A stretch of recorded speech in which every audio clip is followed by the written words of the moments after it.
And a good evening, one and all. My goodness, welcome. Haunted Voices Radio Live, right here, WLTK-DB.com. That's where you go.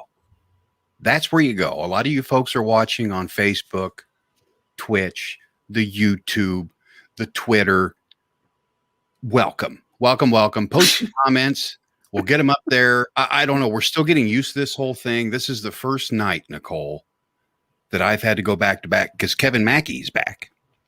I know. I saw that. He had howdy ho, Kevin.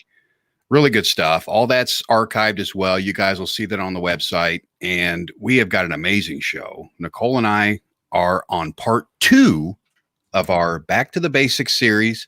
This helps me. There's Megan. Hi, Meg. This helps me because you guys. And hello from Twitter. Hello, hello, hello. And this helps Nicole and I very much, especially me, because I've been out of the field for so long, Nicole. It all comes back though. It's like pumping gas. It's just something you don't forget. I think when we get to talking, some things will kick in. But there's a lot of things that you try to forget, I guess. But anyway, that being said here, welcome everybody and join us over there on the website. Be sure and watch us over there. I want to see how that player's working over there. So if you guys are watching on one of the social media streams, hop on over to theletstalk.com or WLTK-DB.com. Just go to the main website. It's right there on the main page. And let us know what you think of that cool channel thing. Because that thing's just a lot of fun. And I'm still playing with the technology on that, Nicole. It's crazy. You have done a tremendous, I don't mean to patronize you or anything, but you have done a tremendous job with this new website. The old one was fantastic, but this is it's amazing. Technology. Thank you very much. Thank you very much. And it's a team effort by a lot of people too. A lot of feedback comes in. You guys keep that feedback coming. And there, yes. Good stuff. Yes. I remember now. Absolutely. Crawford County Ghost Center Society. Ooh. Got a few announcements here. We've got a new show on the station. Christina Bloom is going to be airing the show. It's going to be called Be the Change. It's going to be an amazing. Oh, I love that. Amazing show. And that is going to debut September 7th. And that's going to be a morning show. It's going to be Tuesday mornings at 11 Eastern, 10 Central. Of course, all that information is going to be posted for you folks because I forget. I know you forget. So that's why we try to bring everything to you. That way you don't forget. So we'll keep you up to date on that. But that's going to be a great show with Christina. I can't wait. Wow, Tuesdays. Those are the hot days of the week. They're a hot day of the week. I am going to need the old man nap in the afternoon, Nicole. Okay. I'm going to have to sleep. Yes, you're not old. Okay, I'll say that out there. I'll compromise and say I will need a nap. There you go. Days there must be a 2-hour nap in there somewhere. And I want just a few announcements here. The on-demand audio on the website has been updated. Now, I had some people check that out. It used to have just the most recent of the shows. Now it's going to include all of them. Oh, fantastic. Scroll through there. They'll all be cataloged. And what's cool about this, are you ready for this, folks? You can actually make your own playlist on the website. So if you like this show, you make a playlist, boom, there it is for you. And you can delete them, you can change them, all kinds of fun stuff. Technology is crazy these days.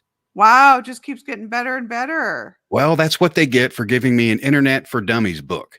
Because I'm starting to figure a lot of this stuff out, and it's really cool stuff. And I know that the audience is going to love it. It's easy. It's real simple. Everybody knows what a playlist is, how to make them, and now they can make it with this thing. But cool stuff. And we do have the StreamYard upgrade as well. Now we are broadcasting live simultaneously Facebook, YouTube, Twitter, Twitch, and the website. Now, more of those are going to be coming soon as I figure out Instagram's coming next. Oh, yeah. See, Instagram doesn't want to be left out. That one's a little tricky, but I'll get hey, don't leave me out. Instagram is coming next for you folks. And the big announcement is we only have one spot left for shows on the station. So if anybody out there wants a program, wants a live show like this, I'm telling you, there's one spot left, extremely affordable. The packages start at $25. You can't beat it. You really can't. You don't have to do any technical work. Everything's done for you because here at the station, we are workaholics. So we enjoy it. So give us the work. Head on over to the website, WLTK-DB.com, and just contact us through there. Check out the host. Just click on host. You can read all about it right there. And also advertising. New flat fee prices for you fine folks. $10, you get an audio ad. $25, you get a video ad. I mean, it's really simple. It's really simple. These will be played during the live show, and of course, the recorded shows, and even the video is playlisted now. It's got its own little channel thing, so your ad will be seen there as well. The audio ad will go into the podcast version, which goes to Apple and all those other beautiful podcast syndications out there. So we've got you covered on advertising. We've got you covered on programming. So what are you waiting for? Head on over. That's what I say. What do you think, Nicole? Oh, this is fantastic. It's like, whoa, it's like mind-boggling, all this good stuff. It is. There's so much to take in, and it's a lot of information. So if you have any questions, just contact us. And the final thing I want to say before we get to the fun stuff is I want to thank each and every one of you for your support. 10,000 downloads. 10,000 downloads. We just hit that the other day. I think we're at 10,100 now. Not too shabby for a small station like this, Nicole. Oh, that's fantastic. And it's funny, every time you upload a new episode, do you notice the downloads even get, for me, I've noticed just with my show, it's like each episode I download or add on there, it keeps getting more. So that's, what I'm seeing with WLTK-DB too. Yeah. Amazing. And that doesn't count all of, because you've been hosting Haunted Voices since what, 2004? So that doesn't count all of, the previous shows you've done too. Just, wow. Those are all on CD. Those are all on CD. You know those round things, folks. Yeah, exactly. Wait, what are those? I know, right? What's a compact disc? Man, John. Thank you very much. Just good stuff. Keep the comments coming, folks. We love seeing this stuff.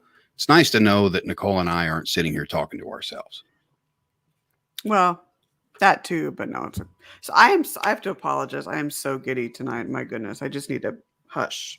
No, don't hush. Good stuff, though. Good stuff. You've really done so much for the station. And so we all support you, Todd. Just, it's one big, fat, giant team. And it's one big family. It is. It's a huge family, and I love it. Even one of the family members is here. Pete, how you doing, Pete?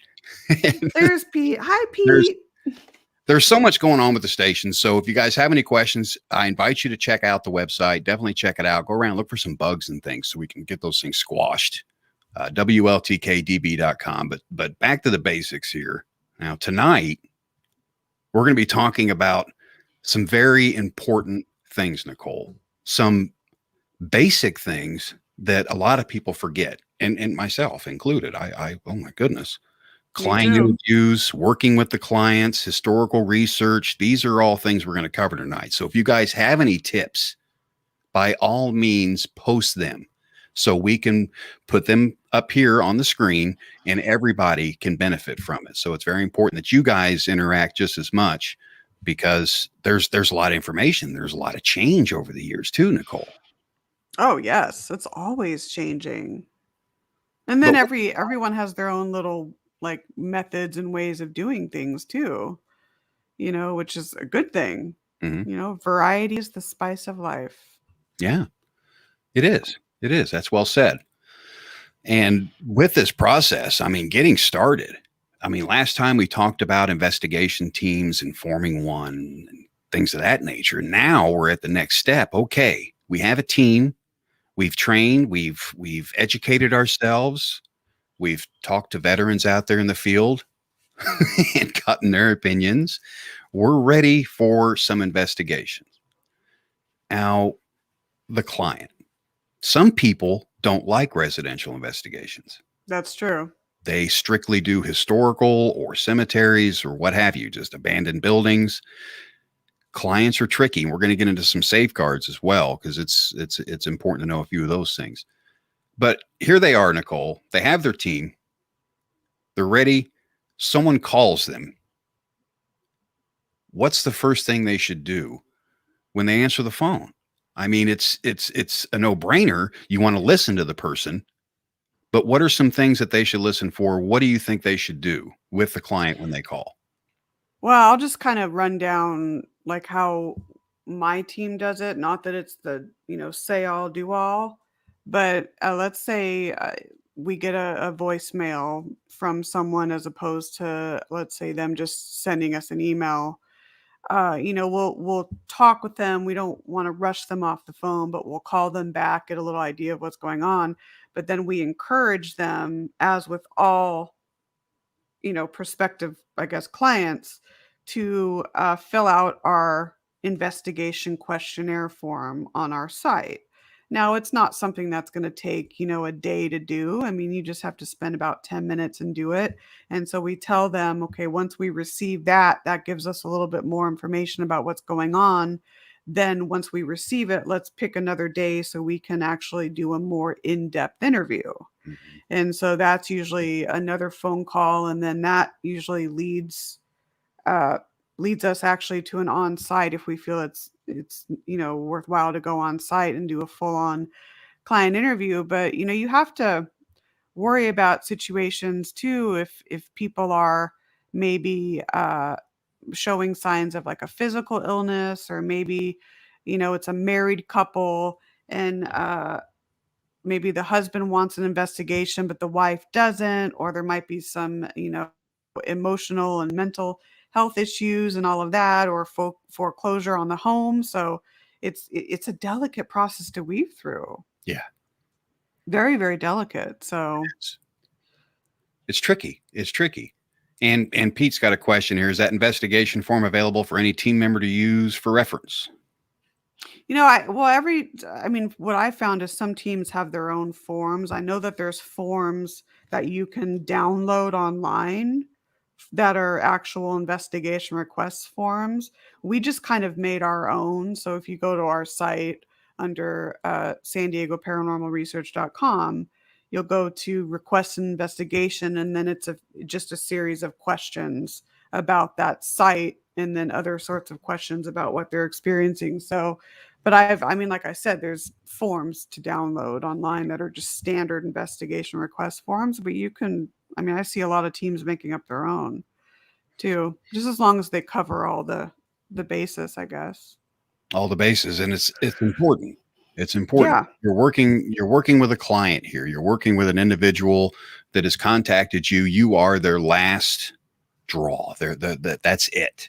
They have contacted everybody they can. They don't know what this is. They need a team to come in to figure it out. So you're working with a family. There could be small children involved and so forth. So some things to keep in mind with an investigation team. It depends on your state as well. Some states are more strict than right, others. right. Form, of course, that is first and foremost. You want some information. You want to know what's going on. A liability form, perhaps. Yes.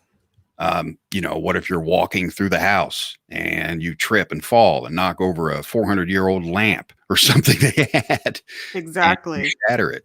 Hey, you need to be insured, bonded. There's all kinds of things you can do to protect yourself, just in case. Some clients can get a little haywire too, Nicole. You got to be careful with them as well. You get to know them. Don't just interview them. Talk to them. Right. That's usually like the first call we try to get a agenda, and then the second call, you're almost not trying to catch them in a lie, but you're verifying what they, filled out on the form to see if there's any discrepancies. And then you really start to give them more in depth of who you are as a team and what you do, and figuring out what they want and what they're looking for. And then if all goes well, then you're, going to the site, doing a full on client interview and, a prelim investigation where you're having them, or you may want to draw up the map of hot spots and any issues with safety hazards, things like that. And, interviewing other witnesses separately and all of that stuff. So it's like a streamlined process for sure. Absolutely. Because you can you can hurt yourself in there. You may injure the client. There could be a weak floor. You could fall through so many different things. I mean, a lot of these clients' homes, they're older homes, and you just have to be careful. Cover yourself. It's important. Absolutely. And then let's not forget the protocols for, first aid and CPR. And if you're in California, earthquakes, tornadoes, if you live in the Midwest, things like that. So, I mean, I was on it. I don't know if we have time for me to share this. I can share it briefly, and I've shared this before, but we were we were actually at a restaurant in Oceanside, and we were just starting out. We probably were there maybe like 30 minutes into the investigation. And so we had the entire team broken into 2 teams, so 6 total. There was a team downstairs and a team upstairs, and then we had the little 2-way radios. And so one of the members comes in on there saying, "Okay, guys, stay where you are. This place has just been robbed." Whoa. Yeah. So 2 armed guys came into the kitchen with a gun. And before you know it, the police arrived, helicopters going around with their dogs and everything. And we had our investigation liability waiver signed. So we were detained. They let us go after about 2 hours, but you don't know, that can happen. It could have been a lot worse. We were very lucky. I'm glad you shared that. It was, very scary. Just when you think, oh, that's not going to happen to me, it happens to you out in the field. Because you're Yeah. dealing with the public. You're dealing with people. And especially these days, people are so lawsuit happy. They will sue you because you sued them. It's crazy. I know. God. It's insane. So just be careful out there. Try to get your forms, and some of those, you hear horror stories, Nicole. Mhm. Somebody has a liability form. Well, it's not legally binding or something of that nature. It's something. Okay. It's something. Yeah. So it is. It's valid. Use it. It's important because you're working with people, and don't be afraid to be nosy. Don't be afraid to get personal with the client.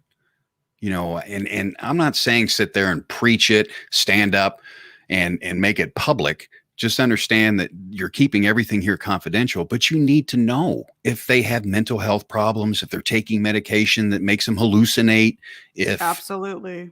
There's so many things that, if somebody's saying, yeah, I'm seeing shadows every single night at 3 a.m., it's crazy. They're all over the room.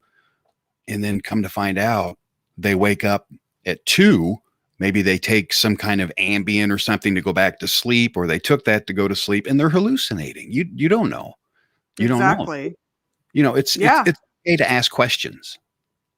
Yeah, and I think, you let them know, this is all confidential between us and you, yada yada yada, and they get that. And the more you stress that, I think the more that they're going to open up. But yeah, I mean, even sleep paralysis. It's now that I think in some ways it can maybe have a paranormal origin, but for the most part, that's a physiological phenomenon. So a lot of it too is, not that paranormal research teams are all knowing, no, but we've educated ourselves on situations like sleep paralysis and whatnot. So a little education for the client. You never know how helpful that may be. Yeah. or explaining about plumbing issues or electrical issues, Hmm. having them get an electrician to come out, little things like that. It's not always about ghosts per se, but other things we can come out and help them with, which is Absolutely. great. Absolutely. And there's a famous location. I won't name it. I won't name the people involved, but this location, they were seeing everything, apparitions, you name it, demons, everything was popping out of the walls at this place. It was just crazy, insane. It became a big attraction. Come to find out, it was investigated by someone very well respected. And it turned out to be electromagnetic fields from the high tension power lines above the residence. And it Yes. was making them literally sick and hallucinate and almost killed one of the elderly ones that was inside of there. So these are things, and they weren't aware of that. They had no idea until this was tested with equipment, which those meters, those natural tri-fields, whatever you guys use out there, those meters detect more than just the disrupted static field. But there's just a note of caution. When you're dealing with clients out there, you're educating them just as much as they're educating you. So it's very important. Exactly. Yeah. Have to build that rapport. I mean, even carbon monoxide issues, you can, yeah, I mean, even like you'd be surprised because you can have side effects of, hallucinations and things like that, similar to I guess a sensitivity to EMF, and it could be a carbon monoxide leak, things like that. That's rare, but it can happen. Mhm. That happens. Electrical disturbances. Um, example of that, my daughter's home was investigated by a team because there were some issues going on in there. And she was seeing some things, hearing some things at night. Come to find out, it was her refrigerator. Oh, interesting. It I was can her see that. refrigerator. I The can see team came that. and they read now that this refrigerator that is in the home. Okay, granted, this thing is 21 years old. Okay, so it needs replaced, and it probably has a power cycle that would kickstart Jupiter. I don't know, but the thing is, it made her hallucinate and see things and hear things because the bedroom was right next to the refrigerator. Right. They were laying there with their heads there. So that's just, it can happen to anybody. And if it wasn't for that team, they never would have known. And, it could have been a lot worse. So talk to your client. Just don't interview them. Get to know them. Get to know their home. Look around whenever you're in there doing the preliminary. Look for these things, like Nicole said. Look for weak spots. Listen for weak spots. Look for some kind of electrical errors and there's all kinds of things. I'm not saying call a plumber in and have them evaluate the house. Use common sense when you're in there. It's important.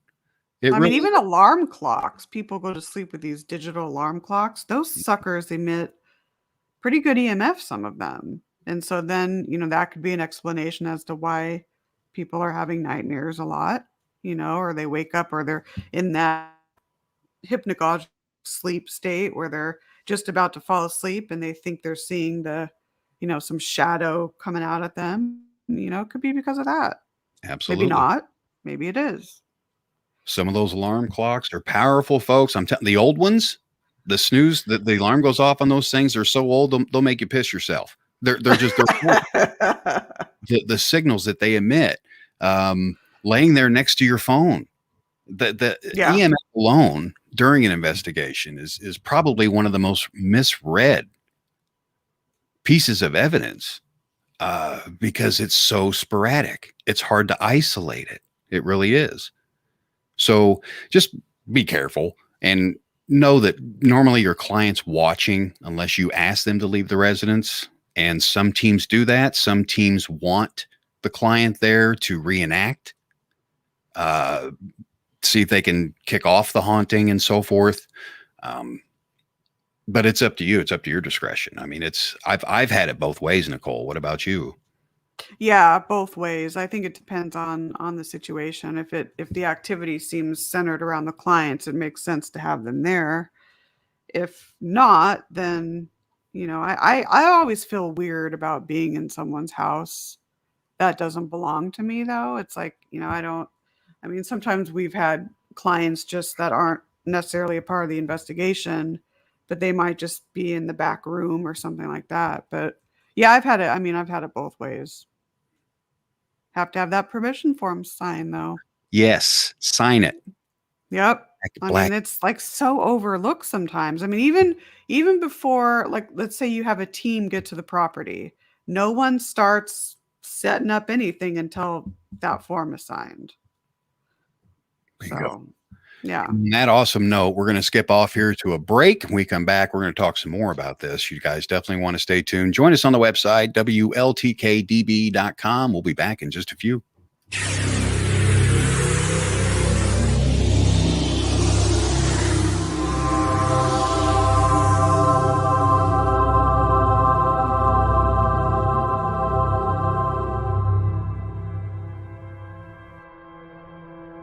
Paranormal evidence. We scour the internet searching for true paranormal captures, information, and education. New methods mixed with old methods of capturing this mysterious phenomenon. Well, look no further for your ghostly voices than ghostly-voices.com. Nicole Tito and Lisa Crick take you on a journey into their paranormal world and provide you with true EVP and ITC audio captures, compelling information on debunking, some hilarious bloopers, and more.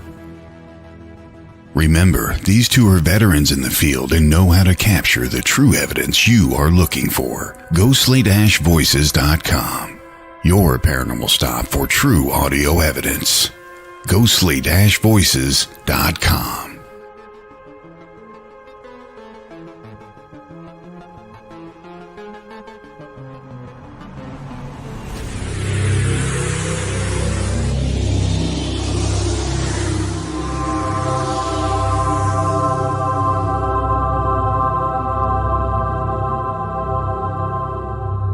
A book of mystery, a book of one man's journey, a book of the afterlife, a book you must read. Ghost and Me by 5-time award-winning author Kevin Killen is a book of one man's journey in the search of the afterlife. Read of his chilling childhood experience, his investigative journeys, and his opinions of paranormal activity. Ghost and Me by Kevin Killen, an Ozark Mountain publication. Get your copy today online or wherever books are sold.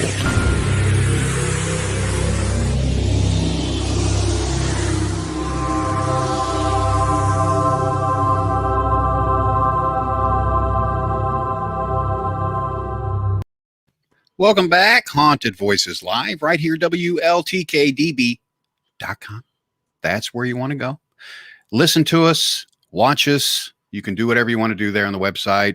New website, new stuff. We're talking about client investigations and working with the client right now on Back to the Basics 2. And of course, Nicole is here. Those of you folks just joining us, if you missed the first part of the show, everything's being recorded these days. Everything is being recorded these days. And I want to give a big shout out to Linda Myers. Yes. Hi, Linda. And she states here as well that it's so critical to be informed about client activity. Oh, yeah.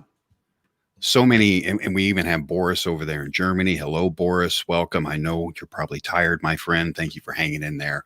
Hi, Boris. There's so much to talk about with the client, the interview, the process, the preliminary investigation, so many things in the beginning. This is right after the phone call. You get the call, hey, we're haunted, something's here, come help. There you are. You know, we've talked about forms, we've talked about liability, we've talked about being bonded. There's all kinds of different things we talked about in the beginning of the show. So definitely tune into that again. If you guys missed the first part, it's important. This is a great refresher course for beginner, advanced. It doesn't matter. We're learning just as much as you are. Trust me. Trust me. Now, with the client, you've got them in a situation, Nicole. They're educated. Yep. They've asked to stay in the home with you and sit and wait quietly or what have you. You've put them in a designated area. You're doing the preliminary investigation. The client's watching your every move. What are some tips that you can think of to do in front of the client? You know, you want them to see that you're not just there skipping around. Hey, we got these cool t-shirts. We're a team now. Let's go do that. Right. What are some things, you know, should they come in guns blazing, set up DVRs everywhere, and they've got the laser grids going, they've got the zooms and whams up here. Should all that be happening in front of the client on the preliminary, or should it be a more subtle approach? You know, I think that when you, and this is based on how we've done it, not to say that it's the end all say all, but we'll go in for what we consider like a preliminary, and that's when we'll do the full on-site client interview.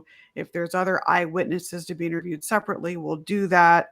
That is a good time, at least in my opinion, to kind of explain our process to the clients and say, you know, when we do set up an actual on-site investigation, we are going to be bringing this in and that in, and explain what these gadgets are used for. Because I think that bringing all this stuff in and just setting it up without explaining to the client gives you an opportunity to explain how you work and how your methodologies are and why you're using this type of equipment and whatnot. I think that that's a good time to do it. And then, of course, again, when you set up the actual investigation, whether it's one night or a series of nights, you can kind of reiterate, you know, okay, just as a reminder, you know, these motion sensors, this is why we use them. We're going to be setting up some, you know, static cameras. This is why, things like that. So I think it's kind of a procedural type thing where you don't want to just, in my opinion, just unleash it all at once. Some people wouldn't mind, but some clients I think might get real alarmed at that. Yeah. At least in my opinion. And then, you know, you want to have eyes in the back of your head as well, because there have been not so much for us, but we've heard of situations where clients have tried to trick and mess around with the investigators too. So No. you almost want to, without, this is very rare. We've heard a couple times that this has happened to some other teams in Southern California. But you want to, without letting them know, hey, you know what, we're going to be watching you. You do want to kind of watch them as well, but not really make it really that known that you're doing that. But yeah, I mean, can you believe it? I've, not for us, but a couple of teams that I know of, they've gone in and the clients tried to mess around with them. Free Friday night entertainment. There you go. Yep. They see that a lot. And you guys have to understand, and I'm curious what you folks think, investigators out there a lot, or those of you interested in investigating, getting out there and starting a team. What would you do after hearing what Nicole and I have talked about? Would you prefer residential investigations like we talked about, or historical sites? Let us know in the comments. I'm curious. That's a good question. Yeah. Now, you're in there, you do the preliminary. You've got the family sitting out there and so forth. You come across some evidence, and you know, let's say three of you collectively see an apparition in the upstairs attic, or what have you. What would you do in that situation, Nicole? You're seeing the same thing the client as reported seeing up there. Now, do you tell them right away? Do you immediately run down there? Tell them right away, oh my goodness, you won't believe it, we saw the old man with the bib overalls too in the attic? Or do you hold, wait, collect, do the full investigation, then reveal? Yeah, you know, this is an excellent question. I just, for my preference personally, I would rather hold, keep it amongst ourselves. You know, like you said, collect do the investigation, have everyone uh, have a chance to review their data and all of that. Then you set up a time to then dish it all out to the family. Because I mean, I don't know, you never know with anxieties. Is there someone in there that is having nightmares? I mean, is there a child involved that may overhear you say that? I mean, you don't anything. I'm always cognizant of, okay, I don't want to try to make anyone's situation more anxiety provoking than it is. But I don't know. I guess I mean you may have a family that wants to know and has specifically asked, if you see anything that we've seen, please let us know. I guess in that case, but I'm just one of these, collect the data, do the entire night, however long you're there, review everything, and then present it, I guess. I don't know. Yeah, I guess there's pros and cons to it all, but there I is. don't know. What do you think? I mean, what do I agree. I mean, I and normally I would wait until the reveal, Yeah, just right. to be on the safe side.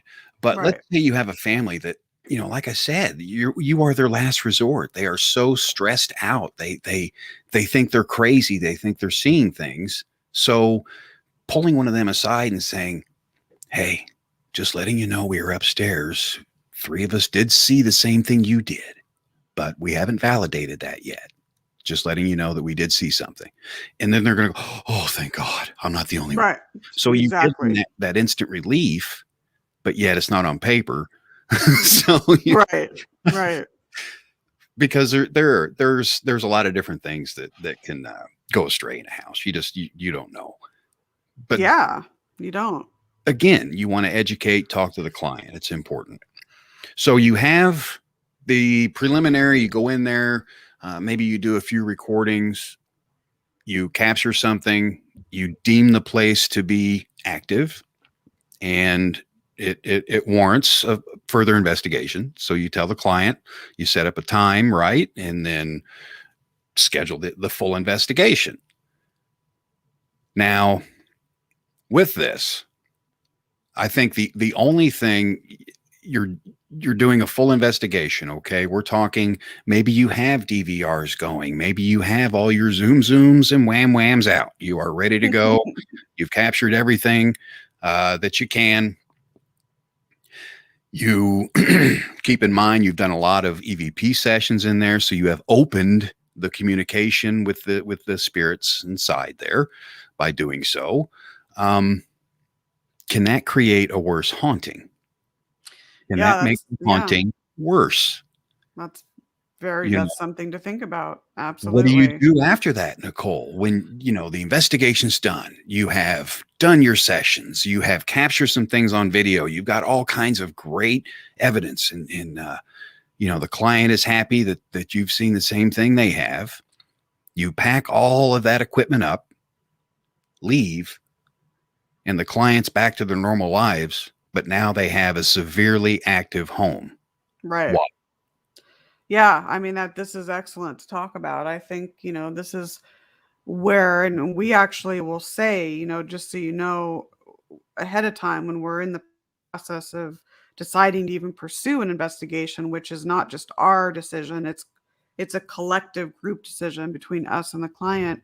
We will say now there are, situations where we can come in and we can do an investigation or a series of investigations, and that may or may not increase the activity. So you try to educate them on that, some of the theories for that and the reasons for that. But then I think, if clients are open to it, you can then get into situations where you're trying to not smudge, but I guess yeah, maybe you could want to bring in some sage to help prevent that or remedy the situation, or maybe you want to use some calming crystals or things like that to help kind of calm the activity. So you're doing an investigation, but you're also taking the steps needed to try to, I guess, in a metaphysical, to try to prevent that activity from getting, all, heightened up. Mhm. I think too, I mean, especially with intelligent energies too, you talking to them and laying some ground rules too. That may help too. That's helped for me in the past. So I Absolutely. don't know. It's a good question though. What are your thoughts? What are your guys' thoughts on that? Yeah, I'm curious. I'm curious too. What do you guys think? What would you do? What would happen in that situation? What would you do? There's so many what ifs, and there's so many Right. possibilities out there. Um, okay, I like this. You could maybe suggest other Exactly. professionals if you feel it's out of your scope. Now that is important. That is very important. Absolutely. Absolutely. Thank you, Linda. That is great. I want to talk about that for a second. What if, you do this investigation and it stirs up the house even worse than what the client has ever experienced? I mean, things are insane. Now things are flying out of their cabinets. Their keys are coming up missing. Chairs are on the table. The whole thing is just awry. When is it time to walk away and recommend and refer? This There. can even happen before the invest because there's a lot of teams that want to just go in and investigate. They don't care.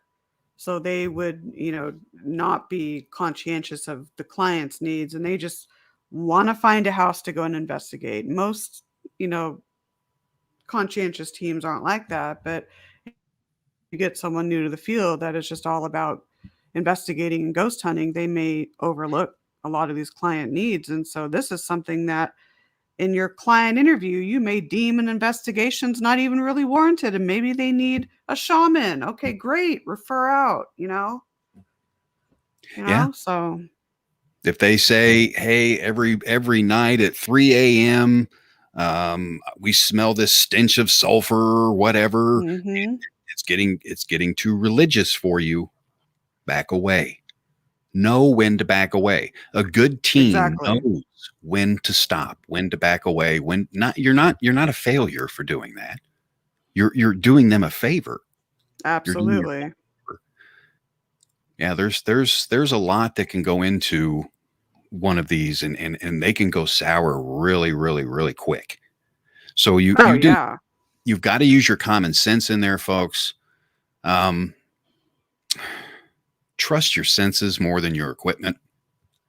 I mean, I can't stress that enough. Yeah, it's just you got to know when to fold them. That's all. That's so important right there. Trusting your senses over your equipment. Mm-hmm. That's often overlooked, right? It should be the other way around. I mean, I always, you get the question asked of, "Oh, what's the best ghost detector?" Well, is there really such a thing as a ghost detector? I don't know about that. Your bodies, trust your intuition, trust what your senses are telling you. God, Yeah. that's so important. Mm-hmm. Fear is okay, folks. Fear is a Mhm. good thing during an investigation because fear makes you cautious. Yep. Cautious makes you a good investigator. Don't be naive. Don't go in there. Ooh, this house looks haunted. Yeah, I bet there's a couple demons in here. You've got a ghost second floor. Whoop, there's somebody in the window right now. Don't go in there with that sense. Go in there with an open mind. Don't go in there assuming. I'm going Exact to use that word lightly. Don't assume. exactly. And it's doing it for a while. You do build up your senses. You get gut feelings in there, folks. Oh, yeah. You're afraid if the hairs raise on the back of your neck, things like that. That's a disturbance in static electricity. That's one of the theories that they disrupt and they travel through static electricity. So many different theories out there, folks. You really don't know. No one knows. There's no experts here. No one knows. So you have to trust your gut. Usually, your gut's not going to. I mean, my gut it's failed me a couple times. I mean, yeah, I fell through a floor once. Things like that happen. I didn't know that was there. I didn't feel it. So therefore I fell through the hole. And you just be careful. Use common sense. They're people and they deserve respect first and foremost, the client just as much as the spirit inside. So don't leave your client with a huge mess that they have to call somebody else to clean up. Be professional and either refer it out and know when to walk away. Exactly. It's Now, interesting too. What about, I'm sorry, but what about cases where, uh, and I'm asking everyone this, if your team has got acquired a case that's been investigated by another team recently, let's say, mm, do you pursue it or do you not? I guess that's a case by case basis, but that's some tricky waters right there because you don't know exactly what that previous team did or if they, inadvertently, caused an increase in the activity or whatnot. So that's kind of, it can be muddy waters. and that's happened. That's Yeah. happened. There's been some residences out there that have been overly investigated. Maybe the client wanted a second opinion, Right. forth, just like anything else. And just like Nicole said, the first team goes out and wreaks havoc. And here you are facing that. You have to know when to walk away too. If it's Mhm. something, if there's something in there that there's the haunting is so severe, people are being hurt, things are being thrown at them. You don't, you don't suit up and go in there. You call somebody that has experienced that before. You really do. It's just safety first. Safety first here. Absolutely. Yep. Oh my goodness, this hour is flying by, folks. I don't know what it is about radio. It just goes by so fast. Good information, good Crazy. stuff. Crazy. Good stuff. Yep. Historical research. Let's get into yes, caution advice. Hi, Yes. Sherry. Hi, Sherry. Now, historical research. You can do this during a client investigation, a historical, any location. There's going to be some homework involved. Mm-hmm. Don't show up. Yeah, we hear you got some ghosts in here. We've got this here fancy net and EMF detector. We're coming in. Exactly. Nothing like that. You've got to do some homework. You have got to do some digging. What are some things they can do, Nicole? I mean, you have history of these places. I mean, there's a paper trail. That's What are they? absolutely, yeah. I mean, let's say they're experiencing something in their house, have they figured out? Well, again, I know with California, there's a rule that you have to disclose if someone passes in the house that someone's buying, but maybe they want to do a historical research on the land where their house is, a little bit on the town that may help explain some of their activity, or maybe the house in general. They want to get blueprint prints or go to the county recorder's office and get information regarding past owners, maybe that have passed away, things like that. You never know what something like that can be an epiphany. And, you can say, oh my gosh, that's the old man that I'm seeing. Maybe there's a historical photograph of the old man that I'm seeing, and I can actually verify that that's who it was, things like that. So libraries, oh my gosh, be friends with your archivist at your library. I mean, I know in San Diego, there's the California room at the downtown center, and that's like all like California history. I can't tell you how helpful that is. Libraries are amazing, amazing place Right? to get information. Um, the clerk's office, you can go there Yeah. and give them the address, and for a few dollars, they can give you a huge abstract of everyone that's lived there in the past since it was, formed. They can Absolutely. since it was established. They can that way you have some names, you have some things to tie these sightings to. If she's saying it was an old man that they saw, and you see here in the abstract or the deed or what have you that there was a man named Walter. He was 72 years old. Well, there you go. I mean, you kind of put two and two together. Little Yeah, things like that, they snowball. Next thing you know, you've got a nice little case file with this place. exactly. You can provide some really valuable leads. I know for San Diego, it's the Save Our Heritage organization right there on its website. It lists instructions how to research your own home. Hmm. So I can't speak for other cities. I'm sure that they have something like that, but go to your historical societies in your city, your libraries, all of those can be so helpful. There's all kinds of different places like that. You just have to travel to them, talk to people, talk to the neighbors, just go around, be an investigator, you know, talk, ask questions and compile all this and then sit down in a group with your team and okay, this is what we have. Joe here next door said he came over for supper and had a plate thrown at him. Okay. So you have that validates that collaborates all the other evidence that you're putting together. And then when you do the reveal with this client, they're educated and it's everything is golden. Okay. Now we understand. And then, you know, like Nicole said, you can do the smudging. That's a good way to closing prayers. If that's your thing, you do that as well. There's so many different ways to end one of these because you're doing all the homework. All of this is taken care of. It's all squared away.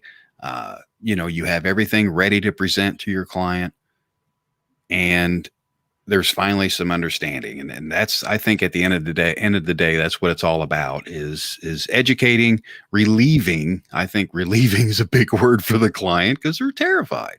Yes. So there's some things you can do out there. I mean, is there anything you want to add, Nicole? Yeah, I forgot to mention opening and closing statements too.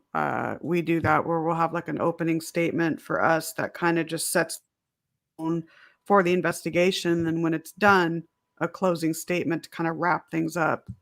So what you said reminded me of that. But yeah, you said it perfectly. You know, educating, everything you said perfectly. Yeah, there's just at the end of the day, folks, it's about your client. Yes, you're going to do some work. No, it's not all action and excitement that may be hours before something like that happens. Odds are it will happen. So just hang in there, hang tough, do your homework, be safe, and everybody's happy. Yeah. I love like the data review process and sifting through historical research and even genealogical, archaeological, whatever you can find, and sifting through all that and trying, come up with patterns and new leads. I find that fun. It's fascinating. At least It for is. You me. learn so much. Yeah. You know, if you're in this field and you don't like history, please Yeah. leave. Exactly.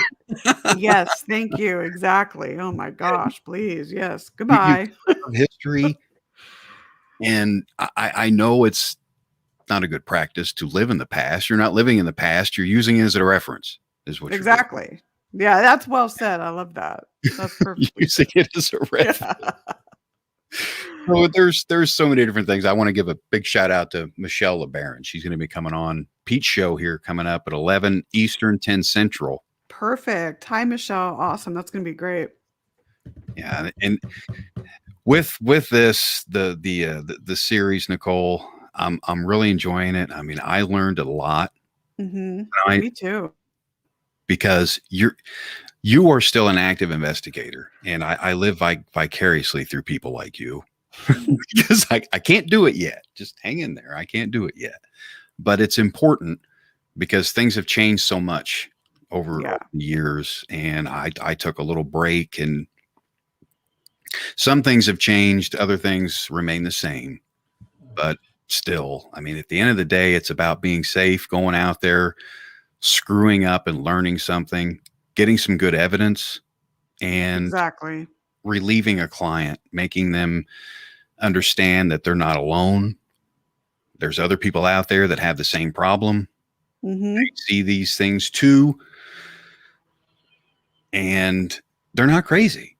Exactly. And that's a lot of that. They just want validation, a lot of them, I mean, it's almost you're doing the whole pay it forward principle.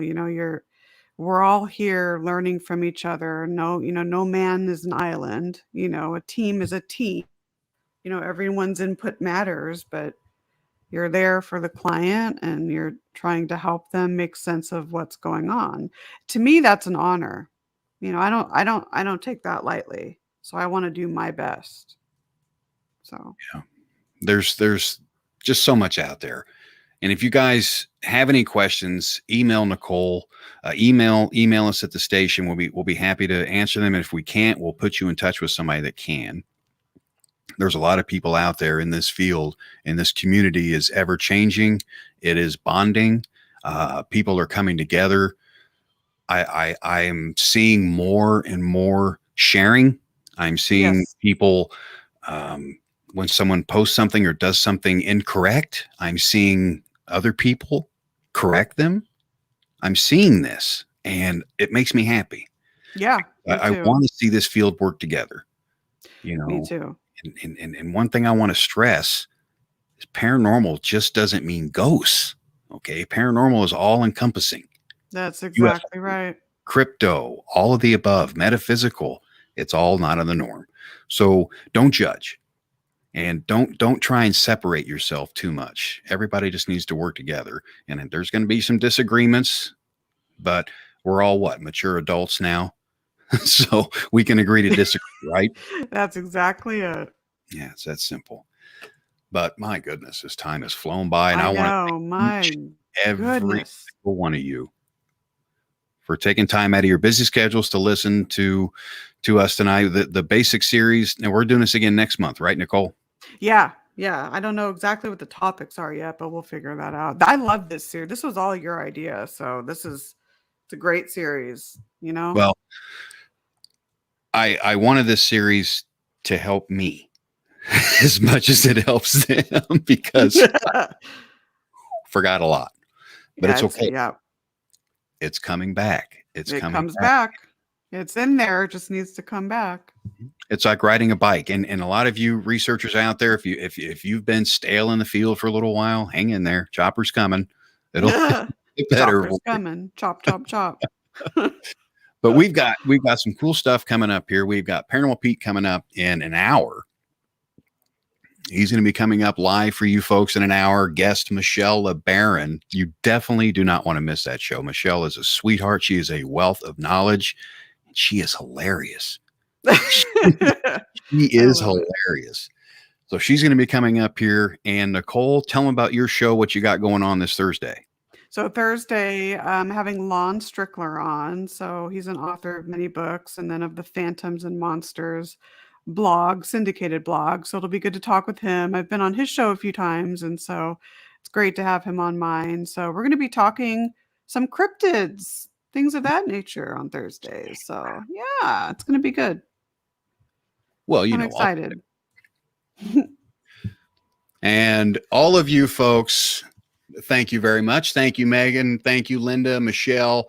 Of course, Sherry, for all the chiming in. Steven, I know you're listening out there too. It's great to see all you folks, and hopefully you come back next week, same time, 9 Eastern, 8 Central, unless things change. We'll be back with more Haunted Voices, but definitely want to stay tuned. Here in about an hour, Paranormal Pete, 11 Eastern, 10 Central. Guest Michelle LeBaron right here, WLTK-DB.com. Or you can watch it on the Facebook, the Twitter, the Twitch, all the fun stuff like that. So you guys have a fantastic week. Great hearing from you, and thanks again. Good night, guys. Good night.